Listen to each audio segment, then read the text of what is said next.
July 20th, 1969. The world holds its breath. But this time, it's not Neil Armstrong making that giant leap. It's Soviet cosmonaut Alexei Leonov. A red flag unfurls on lunar soil. What if the USSR had won the space race? Buckle up. This is Twisted Chronicles, where all history is reimagined. The Cold War was a battlefield of ideologies that defined the post-World War II order, forcing nations into rival alliances like NATO and the Warsaw Pact, and fueled proxy wars that tested the resilience of states without direct superpower combat. And space became its final frontier. After Sputnik in '57 and Gagarin in '61, the Soviets led the charge. America countered with Mercury, Gemini, and then Apollo. The USSR had its own dreams, the monstrous N-1 rocket and the LK lander. But multiple N-1 launches ended in failure, or so we were told. Now imagine, June 26, 1969. A re-engineered N-1 rocket roars to life. Against all odds, it works. On board veteran cosmonaut Alexei Leonov. He orbits, descends, and steps into history. Za Rodinu, for the motherland, he declares, planting the red flag where no man has before. The world is stunned. America's prestige takes a hit. Soviet influence surges across Asia, Africa, and Latin America. Non-aligned nations tilt eastward. In this reality, the moon is not just a milestone, it's a launch pad. The USSR expands its lunar program, laying groundwork for permanent outposts. Plans for Mars are accelerated. In the US, a bruised NASA regroups, but funding dips. Technology takes a different path. The Soviets prioritize rocket engineering. The West pivots towards software and satellites. By the 80s, the USSR boasts a modular moon station, while America eyes commercial space. Culture shifts. Russian becomes the second language in Western schools. Soviet space culture dominates cinema, fashion, even philosophy. The space race morphs into a space Cold War. Orbital weapons, moon-based radar systems, lunar treaties debated at the UN. And the deeper conspiracy? What if NASA knew about a successful Soviet landing and kept it under wraps to avoid national embarrassment? Some say Apollo 11 was rushed, even faked, to counter Soviet propaganda. The year is 1975, and the Soviets have not only landed on the moon, but have established a fully operational lunar base. Named Luna 1, this outpost becomes a hub for scientific discovery and geopolitical maneuvering. Soviet scientists conduct groundbreaking experiments, studying lunar geology, searching for water, and even planting the first lunar greenhouse. These achievements broadcast daily, showcasing Soviet ingenuity and sparking a new era of space exploration. But Luna 1 is more than a scientific endeavor. It's a strategic stronghold.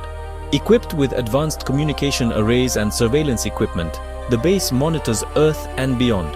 The Soviets leverage their lunar vantage point to negotiate from a position of strength on the global stage. The geopolitical implications are immense. The United States scrambles to catch up, initiating Project Artemis to establish their own lunar presence. The moon becomes a new arena in the Cold War chess game, with each superpower vying for dominance both on the lunar surface and back on Earth. And as the world watches, the question arises, is this the dawn of a new era of cooperation in space, or the beginning of an even more perilous chapter in human history? The stakes have never been higher, and the red moon casts a long shadow over the future of mankind. Faced with the Soviets' monumental achievement, the United States had no choice but to respond.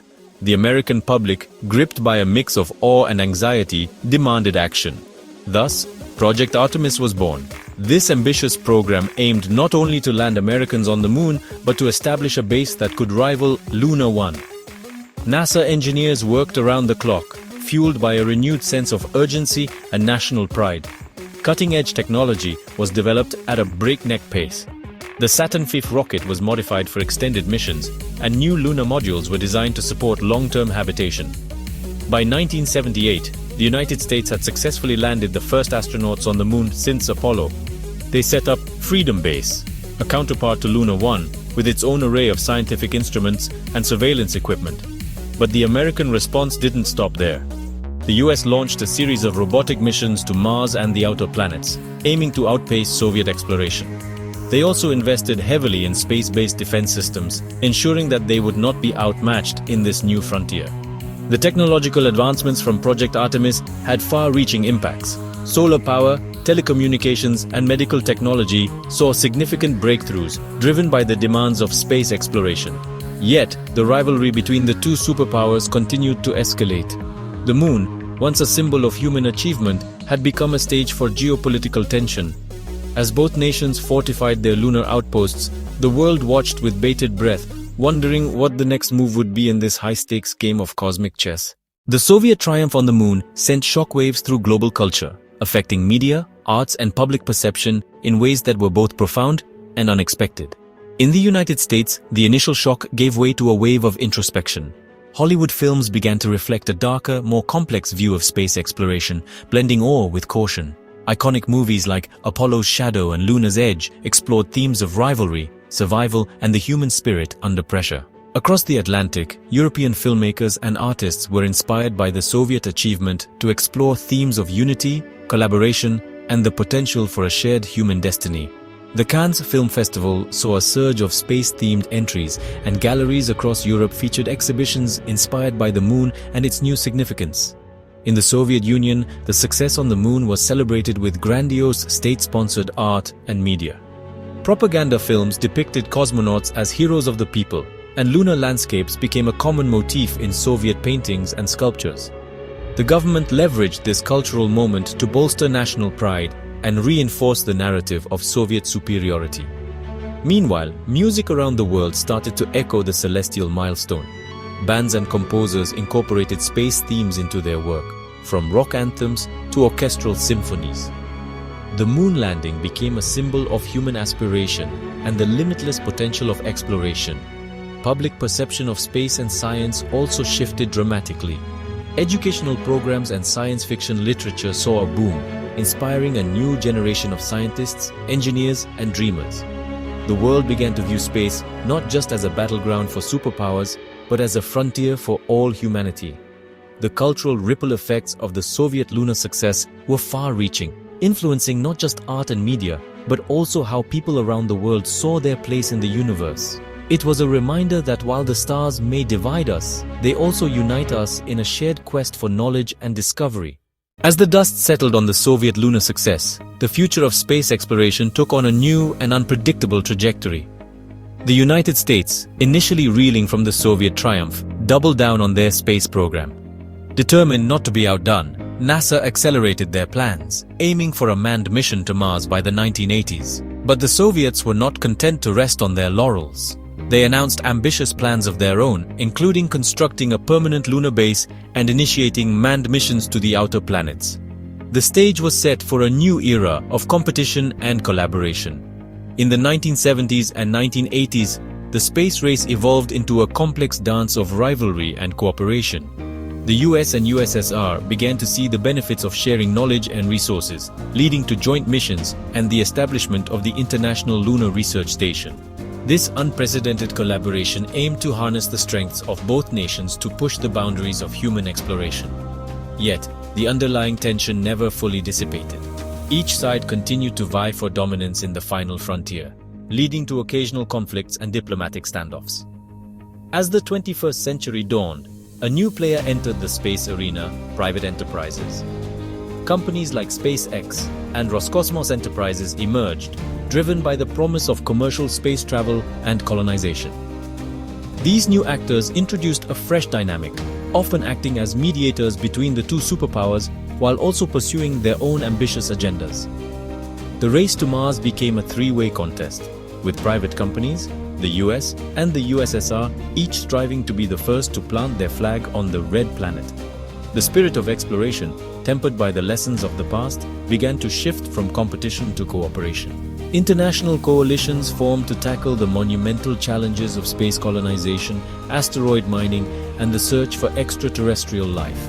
The dream of a united human presence in space started to take shape, driven by the recognition that the vastness of the cosmos required a collective effort.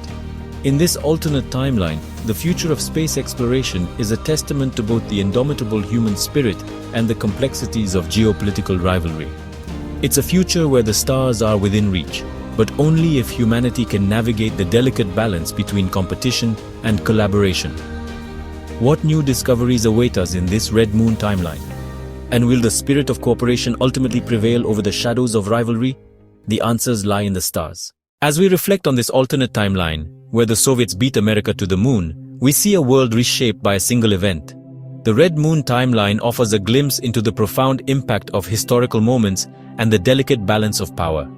The Soviet lunar success catalyzed a new era of space exploration, one marked by both intense rivalry and unprecedented collaboration. This alternate history reminds us of the incredible potential of human ingenuity when driven by both competition and cooperation. It also highlights the importance of resilience and adaptability as the United States and other nations rose to the challenge, pushing the boundaries of what was possible. The emergence of private enterprises in this timeline underscores the evolving landscape of space exploration, where new players can disrupt and innovate. The Red Moon timeline serves as a powerful reminder that our future is not set in stone. The choices we make today, the goals we set, and the collaborations we forge will shape the trajectory of our world. As we stand on the brink of new frontiers, from Mars colonization to the search for extraterrestrial life, we must remember the lessons of the past. The spirit of exploration, tempered by the wisdom of cooperation, can guide us toward a future where the stars are within reach for all of humanity. The Red Moon timeline is a testament to the power of imagination and the endless possibilities that lie ahead. Let it inspire us to dream big, to work together, and to reach for the stars. As we look to the future, may we carry forward the lessons of this alternate history, forging a path that unites us in our quest to explore the cosmos. What will the next chapter of human space exploration hold? Only time will tell, but one thing is certain: our journey has only just begun. One small step for a cosmonaut, one giant twist for mankind.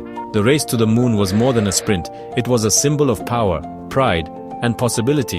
What other moments in history could have flipped our world on its head? Subscribe for more twisted tales of history. Drop your theories in the comments. What do you think happens next in this Red Moon timeline? And get ready, because next time we're asking, what if Napoleon had conquered Britain?